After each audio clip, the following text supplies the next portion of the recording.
Welcome to public TV news బులెటిన్ల ముందుగా headlines. Jubilee hills లో హైడ్రా కూల్చివేతలు.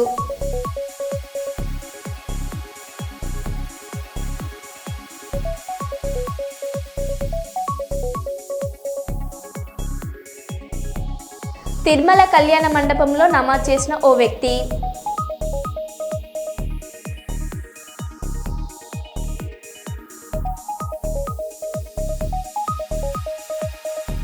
మంత్రి కోమటిరెడ్డి వెంకటరెడ్డి పుట్టినరోజు సందర్భంగా ఆశీర్వచనం ఇచ్చిన వేద తిరుమల తిరుపతి పండితులు.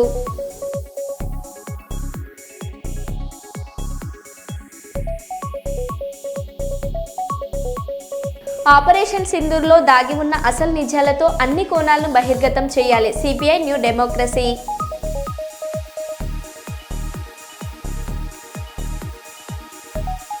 మున్సిపాలిటీ అధికారుల నిర్లక్ష్యం, జీడబ్ల్యూఎంసీ నిధుల దుర్వినియోగం.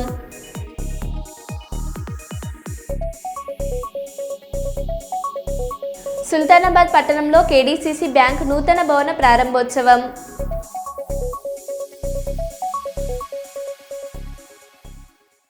ఇక వివరాల్లోకి వెళ్తే, భూపాలపల్లిలో పత్రికా విలేకరుల సమావేశంలో తెలంగాణ జనసమితి రాష్ట్ర అధ్యక్షుడు ఎమ్మెల్సీ ప్రొఫెసర్ కోదండరాం మాట్లాడుతూ, సార్ మాట్లాడిన మాటలు వీడియో ద్వారా మీకు పంపిస్తున్నాను. ఈ సమావేశంలో తెలంగాణ జనసమితి నాయకులు శంకర్రావు, సర్దార్ రత్నాకర్ రావు, తెలంగాణ ప్రజా ఫ్రంట్ జిల్లా అధ్యక్షుడు పీకా కిరణ్, ఆదిలాబాద్ జిల్లా కార్యదర్శి జైపాల్ సింగ్, చంద్రయ్య తదితరులు పాల్గొన్నారు. జరిగిన నంబాల కేశవరావు ఎన్కౌంటర్ విషయమై చాలా అనుమానాలు కలుగుతున్నాయి. ఇవాళ అందరూ ఒక అనుమానం ఏంటంటే ఆయన ఎక్కడో పట్టుకొచ్చి కాల్చి చెప్పారు. గతంలో జరిగిన ఎన్కౌంటర్లు కూడా అదే పద్ధతుల్లో సాగింది. అందుకని ఈ విషయమై తప్పనిసరిగా ఒక సిట్టింగ్ హైకోర్టు జడ్జి చేత విచారణ జరిపించి వాస్తవాలు తేల్చాలని చెప్పి ఈ సందర్భంగా కోరుతా ఉన్నాం. రెండవది ఏంటంటే, మనుషుల్ని ఈ రకంగా చంపటం ద్వారా ఒక రాజకీయాన్ని, ఒక సిద్ధాంతాన్ని రూపుమాపాలనుకోవటం కూడా చాలా పొరపాటు. ఆ రాజకీయాలతో మనం అందరం అంగీకరించాలని లేదు, నాకు కూడా ఏకాభిప్రాయం ఉండాలని ఏం లేదు. కానీ రాజకీయాలతో వ్యవహరించేటప్పుడు రాజకీయపరమైన విమర్శలే ఉండాలి, రాజకీయపరమైన వాదనలే ఉండాలి తప్ప ఈ రకమైన పద్ధతులు పనిచేయవు. అది అనవసరమైనటువంటి హింసకు దారితీస్తూ ఉంటుంది, సమాజాన్ని అగ్నిగుండంగా మార్చేస్తూ ఉంటుంది. అందుకని ఇటువంటి నరమేధాన్ని ప్రభుత్వం ఆపాలి. తలలను మనం వెలగట్టి వెంటాడి చంపటం అనేది మానవతా విలువలకు విరుద్ధము, అది చట్టానికి కూడా విరుద్ధం. ఏ చట్టం కూడా అట్లా చంపటాన్ని అంగీకరించదు.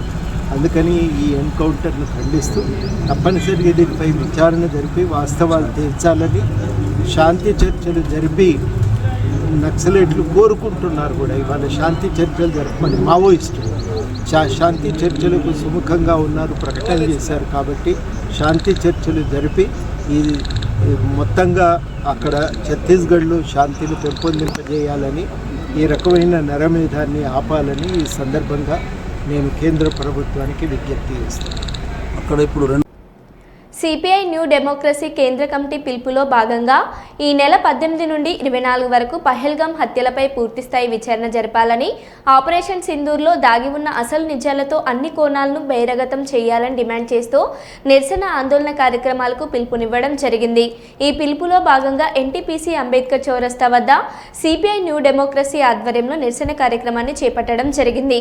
ఈ కార్యక్రమాన్ని ఉద్దేశించి సిపిఐ న్యూ డెమోక్రసీ జిల్లా సహాయ కార్యదర్శి ఈ నరేష్, జిల్లా నాయకులు చిలుక శంకర్లు మాట్లాడారు. ఆపరేషన్ కగార్ను నిలిపివేయాలి, ఆపరేషన్ కగార్ను పహల్గామ్ హత్యలపై న్యాయ విచారణ జరిపించాలి, పహల్గామ్ హత్యలపై బీజేపీ నరేంద్ర మోడీ ప్రభుత్వం నుండి వైఖరి, బీజేపీ నరేంద్ర మోడీ ప్రభుత్వం నుండి వైఖరి. ఆపరేషన్ కగార్ను వెంటనే, ఆపరేషన్ కగార్ను వెంటనే మావోయిస్టు పార్టీతో చర్చలు, మావోయిస్టు పార్టీతో చర్చలు, మావోయిస్టు పార్టీ చర్చలు. ఈనాడు దేశంలో జరుగుతున్నటువంటి ఆపరేషన్ కగార్ను మరియు ఆపరేషన్ సింధూర్ను, ఈ విషయాలపైన కేంద్ర కమిటీ సిపిఎంఎల్ న్యూ డెమోక్రసీ కేంద్ర కమిటీ ఈ నెల 18 నుంచి 24 వరకు నిరసన ఆందోళన కార్యక్రమాలు చేపట్టాలని నిర్ణయించింది. అందులో భాగంగానే ఈరోజు ఎన్టీపీసీ అంబేద్కర్ చౌరస్తాలో ఈ యొక్క కార్యక్రమాన్ని సిపిఎంఎల్ న్యూ డెమోక్రసీ నిరసన కార్యక్రమాన్ని నిర్వహిస్తూ ఉంది. ఇవాళ కేంద్రంలోని నరేంద్ర మోడీ ప్రభుత్వం ఇవాళ మరి పహల్గామ్లో జరిగినటువంటి హత్యలపై పూర్తి స్థాయి న్యాయ విచారణ జరిపించాలని చెప్పి డిమాండ్ చేస్తూ ఉన్నాం. అదేవిధంగా అమెరికా ఏదైతే ఉందో అమెరికా చెప్పు చేతుల్లో ఉన్నటువంటి ఈ ప్రభుత్వం ఇవాళ ఏం జరుగుతుందనేది చూడకుండా ఇవాళ దేశంలో ఉన్నటువంటి అనేకమైనటువంటి దారుణాలు జరుగుతుంటే ఇవాళ నిమ్మకు నీరెత్తినట్టు ఉండటం అనేది దుర్మార్గమైనటువంటి విషయం. ఇవాళ అనేక మంది మావోయిస్టులను మరి ఎదురుకాల్పుల పేరుట మరి అనేక బూటకపు ఎన్కౌంటర్లో హత్యలు చేయడం అనేది జరుగుతూ ఉంది. నిన్న జరిగినటువంటి ఏదైతే ఎన్కౌంటర్లో ఆ కేంద్ర కమిటీ మావోయిస్టు కేంద్ర కమిటీ పార్టీ రాష్ట్ర కార్యదర్శి నంబాల కేశవరావును అత్యంత దారుణంగా ఎన్కౌంటర్లో చంపడం అనేది దుర్మార్గమైనటువంటి చర్య అని, అక్కడ ఉన్న అడవిలో ఉన్నటువంటి సంపదను దోచిపెట్టి మరి అంబానీ ఆదానికి దోచిపెట్టే ఒక దుర్మార్గపు చర్యను ఆలోచిస్తూ ఉన్నటువంటి ఈ ప్రభుత్వాన్ని మరి అందరూ కూడా ప్రజాస్వామ్యవాదులంతా కూడా వ్యతిరేకించాలని చెప్పి, అదేవిధంగా పహల్గామ్లో జరిగినటువంటి ఏదైతే హత్యలు ఉన్నాయో వాటిపైన పూర్తి స్థాయి న్యాయ విచారణ జరిపించి ఆ యొక్క దోషులను కఠినంగా శిక్షించాలని చెప్పి ఈ సందర్భంగా మేము డిమాండ్ చేస్తూ ఉన్నాం.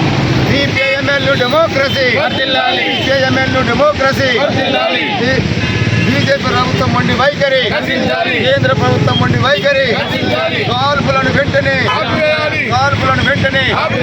శాంతి చర్చలు డెమోక్రసీ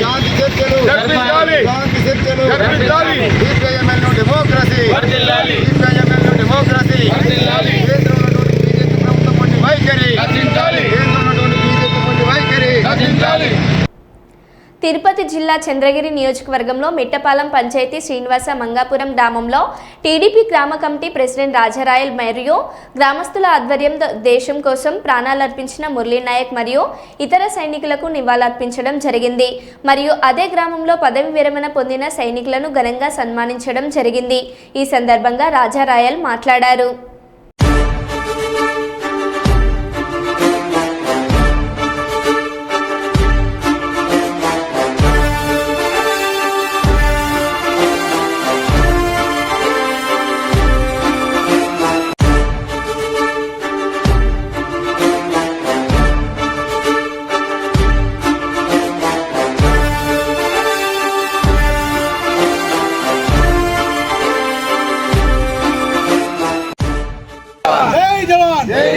भारत माता की जय, भारत माता की जय, भारत माता की जय, भारत माता की जय, भारत माता की जय, भारत माता की जय.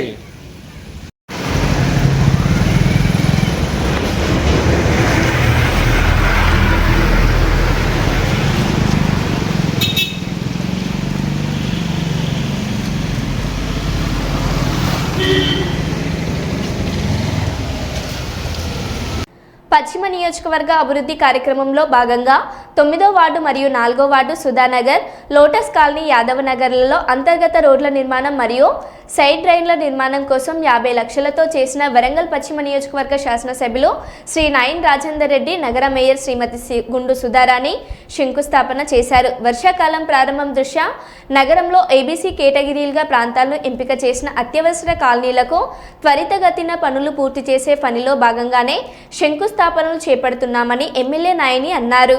కొబ్బరికాయ కొట్టిన అనాది కాలంలోనే పనులు పూర్తి చేస్తున్నామని, వర్షపు నీరు ఆగకుండా చూడాలనేదే మా బాధ్యత అని పేర్కొన్నారు. తెలంగాణ రాష్ట్ర ముఖ్యమంత్రి రేవంత్ రెడ్డి రాష్ట్రంలోనే అధిక నిధులను మంజూరు చేసి అభివృద్ధి కార్యక్రమాల్లో అండగా నిలిచిన సందర్భంగా జిల్లా మరియు నియోజకవర్గ ప్రజల పక్షాన ధన్యవాదాలు తెలియజేశారు.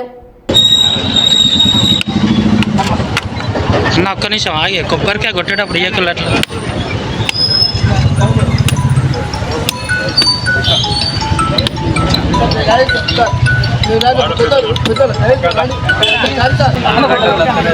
వెనక్కి జరుగు జాగ్రత్త పోయి.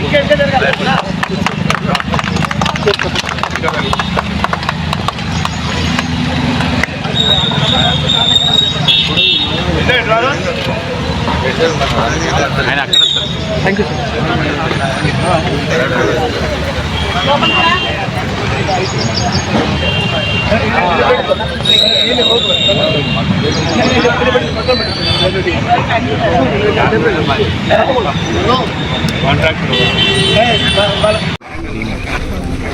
ప్రజాపాలనలో భాగంగా 4వ డివిజన్లో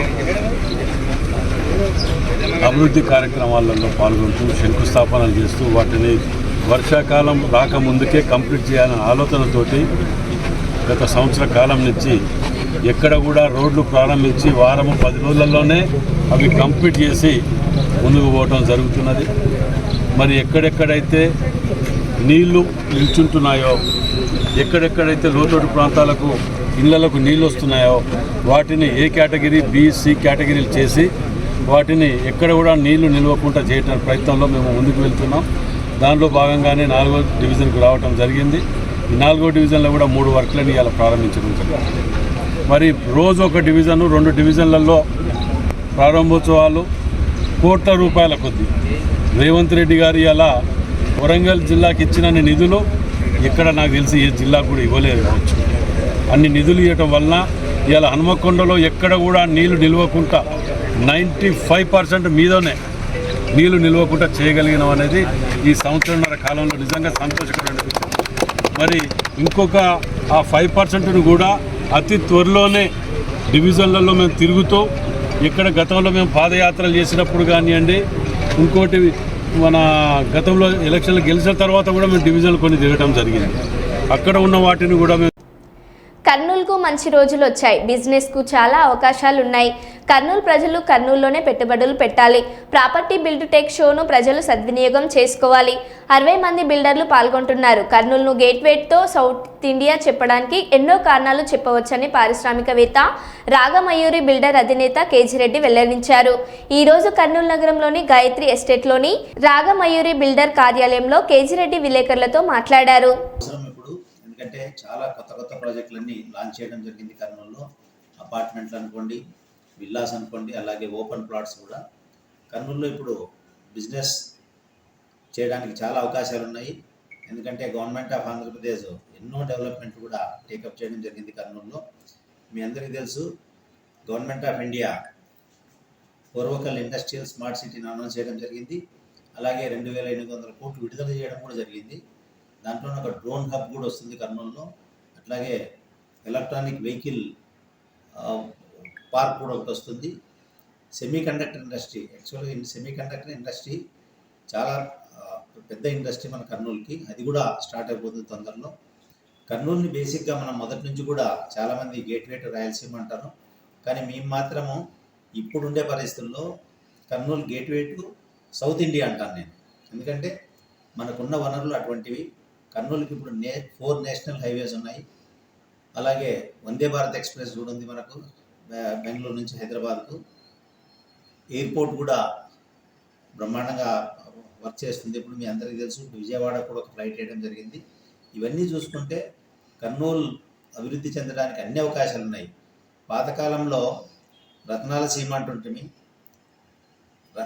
శ్రీకృష్ణదేవరాయల కాలం నాటి ఎరా మళ్ళా రాయలసీమకు వస్తుందని చెప్పేసి కూడా విశ్వసిస్తున్నాము.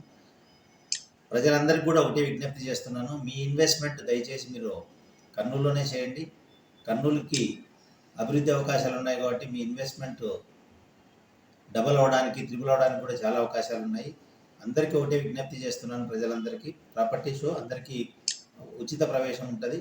మీరందరూ కూడా అక్కడికి వచ్చి అన్ని ప్రాజెక్టులు చూడవచ్చు. ఎందుకంటే 60 మంది బిల్డర్లు ఉంటారు కాబట్టి ఒక్కొక్క బిల్డర్ దగ్గర 3-4 ప్రాజెక్టులు ఉంటాయి. మీకు కావాల్సిన ప్లాట్ అనుకోండి, అపార్ట్మెంట్ అనుకోండి, విల్లాస్ అనుకోండి, మీరు సెలెక్ట్ చేసుకోవచ్చు. మీకు ఆ రోజు ప్రైస్లు కూడా మంచి ప్రైసులు దొరుకుతాయి. ఎందుకంటే అందరూ ఉంటారు కాబట్టి అక్కడ మీ అభిరుచికి తగ్గట్ల, మీ బడ్జెట్కి తగ్గట్ల ప్రైసులు కూడా ఉంటాయి కాబట్టి మీరు అన్నీ సెలెక్ట్ చేసుకోవచ్చు. అలాగే మెటీరియల్ కూడా ఉంటుంది, కన్స్ట్రక్షన్ సంబంధించిన మెటీరియల్. ఇంటీరియర్ డెవలపర్స్ కూడా కొంతమంది స్టాల్స్ పెడుతున్నారు. ఇది 6వ క్రీడాయి ప్రాపర్టీ షో ఇప్పటిదాకా కర్నూలులో. ఇన్ని 5 ప్రాపర్టీ షోలు కూడా బ్రహ్మాండంగా సక్సెస్ అయినాయి. ఇప్పుడుండే పరిస్థితుల్లో ఇంకా పెద్ద ఎత్తులో చేస్తున్నాం కాబట్టి అందరికి కూడా ప్రజలందరికీ విజ్ఞప్తి చేస్తున్నాము, ప్రాపర్టీ షోకి రండి. మీకు కావాల్సిన ప్రాపర్టీని మీరు సెలెక్ట్ చేసుకొని అందరు కూడా ఆ లబ్ధి పొందాలని చెప్పేసి కూడా కోరుకుంటున్నాం. అలాగే లక్కీ డ్రా కూడా ఉంటుంది ఎవ్రీడే. ఒక గోల్డ్ కాయిన్ కూడా లక్కీ డ్రాలో తీస్తున్నాం ప్రతిరోజు. అది కూడా గమనించుకొని అందరు రావాల్సిందిగా కోరుకుంటున్నాం. Thank you. నేను కేజే రెడ్డి, రాగమయూరి బిల్డర్స్. మేము ఈ క్రీడా ప్రాపర్టీస్ రాగమయూరి బిల్డర్స్ స్పాన్సర్ చేస్తుంది. అలాగే స్కందాన్సి కో స్పాన్సర్గా ఉంటుంది. మిగతా బిల్డర్లు అందరూ కూడా పార్టిసిపేట్ చేస్తున్నారు. సుల్తానాబాద్ పట్టణంలోని పోలీస్ స్టేషన్ వెనకాల గల కేడీసీసీ నూతన భవనాన్ని KDCC bank limited chairman Koduru రవీందర్రావుతో కలిసి ప్రారంభించిన పెద్దపల్లి ఎమ్మెల్యే చింతకుంట విజయరమణారావు వారు మాట్లాడుతూ 2.5 కోట్ల రూపాయలతో నూతన భవనాన్ని నిర్మించుకోవడం చాలా సంతోషకరమని, సుల్తానాబాద్ కేడీసీసీ బృందాన్ని అభినందిస్తున్నామని అన్నారు. పార్టీలకు అతీతంగా సంఘాల అభివృద్ధికి ప్రతి ఒక్కరూ తోడ్పాటునివ్వాలని కోరారు. సొసైటీల ద్వారా రైతులకు లాభదాయకంగా ఉందని, వడ్ల కొనుగోలు సవ్యంగా జరుగుతుందని అన్నారు.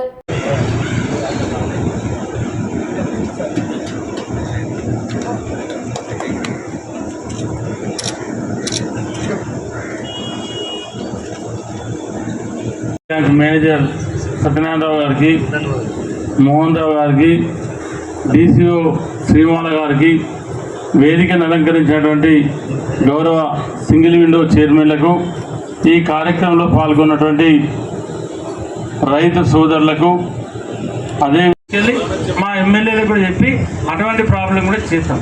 తర్వాత బోనస్ గతంలో కూడా పెద్దపల్లి జిల్లా మొత్తం పెద్దపల్లి జిల్లా మొత్తంలో మాకు 114 కోట్ల బోనస్ వచ్చింది. ఇది సన్నవడ్ల బోనస్. అదే అలా మా నియోజకవర్గంలోనే దగ్గర 60 కోట్ల బోనస్ వచ్చింది పెద్దపల్లి రైతులకు సన్నవడ్ల బోనస్.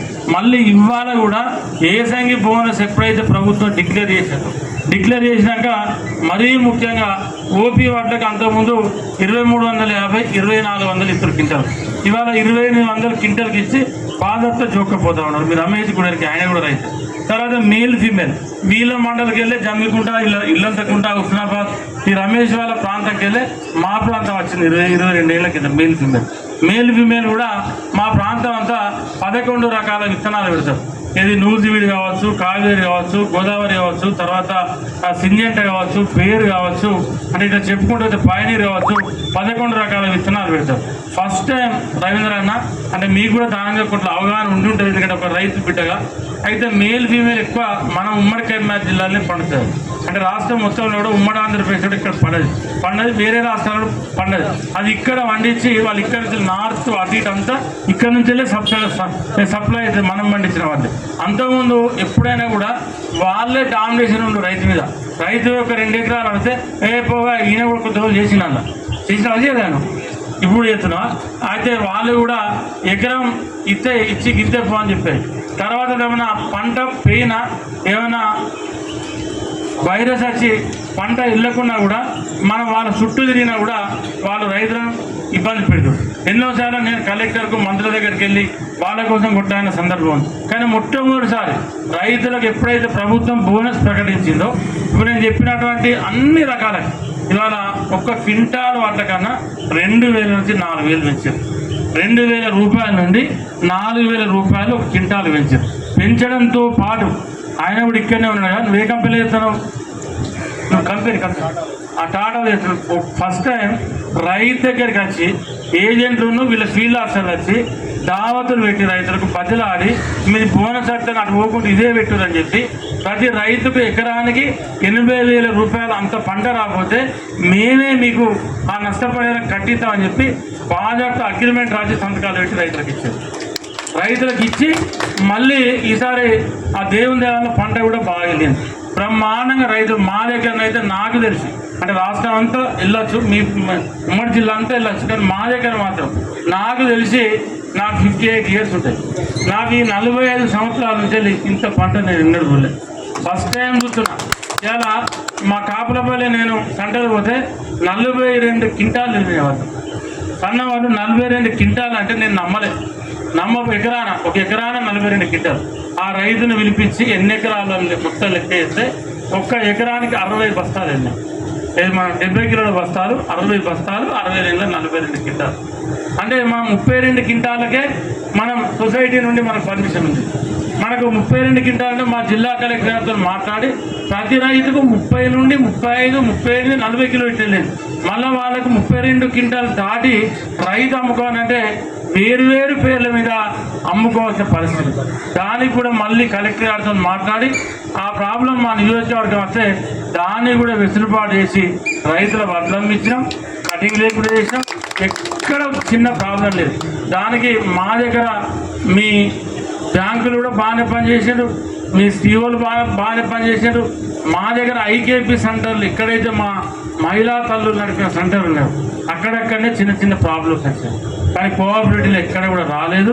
కాబట్టి దీన్ని మున్ముందు కూడా ఇదే తరహాలో దీన్ని మెయింటైన్ చేయాలని చెప్పి కోరుకుంటూ ఈ అవకాశం ఇచ్చి మరి ఈ భవన ప్రారంభోత్సవ కార్యక్రమంలో అవకాశం కల్పించినటువంటి మీకు సత్యనారాయణ గారికి, అదేవిధంగా సోదరుడు శ్రీగిరి శ్రీనివాస్ గారికి ప్రత్యేక ధన్యవాదాలు, కృతజ్ఞతలు తెలియజేస్తూ సొసైటీలకు సంబంధించి మీరు 100% హెల్ప్ చేయండి. మా దగ్గర మా డీసీఓ గారు కూడా స్ట్రిక్ట్గా మెయింటైన్ చేస్తూ ఉన్నారు. దానికి తగ్గట్టు వాళ్ళ మీరు ఆశ్చర్యపోయే విషయం ఏంటంటే పేన పసల నుండి మా జిల్లా కలెక్టర్ గారి ఆధ్వర్యంలో ఇవాళ ప్యాడీ కొనుగోలు సెంటర్ మా దగ్గర ఏదైతే నడుస్తూ ఉందో పేన మీరు అప్పుడు కోఆపరేటివ్ బ్యాంక్ చేసిన అప్పుడు కూడా మీరే ఉన్నారు, స్టేట్ చైర్మన్ కూడా ఉన్నారు మీరే. 2023, 22, 23 సెంటర్లో మీరు అందరూ ఉన్నారు కాబట్టి చెప్తా ఉన్నా. ఇది నా లెక్క కాదు, ప్రభుత్వ లెక్క. 2022, 23లో ఇవాళ మేము మొన్నటి వరకు అంటే నిన్నటి వరకు మేము కొన్న రబీ సీజన్ ప్యాడీ ఏదైతే ఉందో దానిలో ఈ పెద్దపల్లి జిల్లాలో స్థలంగా ఉండరు. అప్పుడు కొని మీరు అప్పుడు రైతులకు ఇచ్చిన పేమెంట్ మొన్నటి వరకు 26%, మేము ఇచ్చింది మా ప్రభుత్వంలో 85% రైతులకు పేమెంట్. అంటే తెలంగాణ రాష్ట్రంలోనే రైతుల దగ్గర ప్యాడీ ఎక్కువ కొని ఎక్కువ పర్సెంటేజ్ ఆఫ్ రైతుల అకౌంట్లలో ఉన్న డబ్బులు వేసినటువంటి పెద్దపల్లి జిల్లా ఈ స్టేట్లో ఫస్ట్. అంటే దానికి కలెక్టర్ గారు కృషి ఉంది. మీ సిఓలు కూడా ఎంబడెంబడే డ్రగ్ షీట్లు తెప్పియడం, ఎంబడెంబడే దాన్ని ఆన్లైన్ ట్యాబ్ కొట్టడం, అంటే ఇవన్నీ ఒకళ్ళు చేస్తే ఇది కాదు కదా. ఇది అంటే సమిష్టిగా చేస్తే ఇవాళ బ్రహ్మాండంగా మా దగ్గర నడుస్తూ ఉందన్న. మీరేదో నిన్నడం మొన్నడం ఆర్డర్ వచ్చిందని చెప్పి ఏదో ట్రాన్స్ఫర్ చేయడం కోసం మా సీఓల నుంచి ప్రాబ్లం సెట్ అయిన మా వాళ్ళు మంచిగా పనిచేస్తారు. మా వాళ్ళని ఎవరిని మార్చకూడదు. అంటే నా విజ్ఞప్తి సరే, అది మీకు ఇంకా మీ అడ్మినిస్ట్రేషన్ విషయంలో మీరు ఏమైనా ప్రాబ్లం ఉంది నేను చేసుకుంటే అది మీ ఇష్టం. కానీ మా సీఓలు అందరూ అన్ని బ్యాంకులలో అందరూ బాగానే పనిచేస్తారు, ఎక్కడ కూడా ప్రాబ్లం లేదు. అంతకుముందు నేనే మీకు ఇక్కడ బాగాలేరన్నా అక్కడ బాగాలేరన్నా అని చెప్పి ఫస్ట్ టైం చెప్పాను. సత్యాన్ని కూడా 2-3 సార్లు ఫోన్ చేశాను. కానీ అది మెల్లగా సెట్ అయింది. వాళ్ళందరూ కూడా బాగా పనిచేస్తూ ఉన్నారు. సరే, నామినేటెడ్ పోయినప్పుడు రాజశేఖర రెడ్డి వల్ల మనం ఇంత చక్కగా ఇవ్వాలా. ఇది 32వ బిల్డింగ్, 33వ బిల్డింగ్ సొంత డబ్బులతో కట్టుకున్నాం. దాదాపు 20 కోట్ల రూపాయలు, 2.5 కోట్ల రూపాయలతో ఇవాళ ఈ బిల్డింగ్ కట్టుకున్నాం. జాగా కొనుక్కొని కట్టుకున్నాం. ఈ రకంగా కార్యక్రమాలు చేస్తా ఉన్నాం. సంఘాలు ఇవాళ పెద్దపల్లి ఇంకోటి అసలు మర్చిపోయినా, ఎమ్మెల్యే గారికి కలెక్టర్ గారికి నేను అభినందనలు తెలియజేయాలి. ఈ వేదిక పై నుంచి ఎక్కడ లేని విధంగా కేంద్ర ప్రభుత్వం తలపెట్టిన పిఎం కుసుమ్ అంటే సోలార్ పవర్ ప్లాంట్లలో వారి ప్రోత్సాహంతో కలెక్టర్ గారు 4 సొసైటీలకు 5 ఎకరాలు ఇచ్చి ఒక్కొక్క మెగావాట్ ప్లాంట్ సోలార్ ప్లాంట్ పెట్టిస్తూ ఉన్నారు. త్వరలోనే 2-3 రోజుల్లోనే దానికి కూడా ఇవాళ ఆర్డర్స్ ఇచ్చి వాళ్ళకు లోన్స్ అన్నీ కూడా మంజూరు చేస్తూ ఉన్నాం. నేను నిన్న గౌరవనీయులు మంత్రివర్యులతో కూడా మాట్లాడిన శ్రీధర్ బాబు గారితో, వారు సమయం ఇస్తే మళ్ళీ ఒక కార్యక్రమం చేసి దాన్ని కూడా ముందుకు తీసుకుపోయే కార్యక్రమం చేస్తాం. ఈ రకమైన ప్రోత్సాహం కావాలి మనం. ఇవాళ గుజరాత్లో అమిత్ షా గారు ప్రభుత్వ ఖాతాలన్నీ కూడా సహకార వ్యవస్థలో జరిపించారు. నేను మొన్న ఖాతాలు తెరిచిండ్రు. 8,000 కోట్ల డిపాజిట్లు ఒకటే 6 నెలల్లో వచ్చినాయి. అటువంటి డబ్బులు తెప్పించే ఏ కార్యక్రమం అయినా ప్రభుత్వం చేసే తలపెట్టిన ప్రతి ఒక్క కార్యక్రమం సహకార సంఘాల ద్వారా చేయాలి, సహకార బ్యాంకు ద్వారా చేయాలని అమిత్ షా గారు ఒక నిర్ణయం తీసుకొని ఇలా వ్యవహారం చేస్తూ ఉన్నారు. అదే శైలి మన దగ్గర నడిచినట్టయితే, రాజకీయాలకు అతీతంగా నడిచినట్టయితే ఇంకా గొప్పగా సేవ చేయొచ్చు. ఇప్పుడు కొన్ని జాగాల మా శాసనసభ్యులు మంచోడు కాబట్టి సంఘాలన్నీ కొనుగోలు కేంద్రాలు నడుస్తున్నాయి. కొన్ని జాగాల టీఆర్ఎస్ వాళ్ళు ఉన్నారు కాబట్టి వాళ్ళని సంఘాలు కొనుగోలు బంద్ చేసేసారు. నిన్న మొన్న మా దగ్గర సిరిసిల్లలో ఇంకొక అద్భుతం జరిగింది. జీలుగు పచ్చరొట్ట అది బంద్ చేసి వేరే బయట అమ్మిస్తున్నారు. లైన్లు చెప్పులు పెట్టుకొని లైన్లు నిలబడుతుంటాయి ఇప్పుడు ఆడ. ఇదివరకు సంఘాల ద్వారా అమ్మేది, ఇప్పుడు ఎరువులు కూడా బంద్ చేస్తారట. ఎందుకంటే అవి టీఆర్ఎస్ వాళ్ళు నడుస్తున్నారు కాబట్టి ఎరువులు కూడా బంద్ చేస్తారని చెప్పడం జరుగుతూ ఉన్నది. దయచేసి ఇటువంటి చిన్న ఆలోచనతోని మరో బులెటిన్లో మళ్ళీ కలుద్దాం. Stay tune.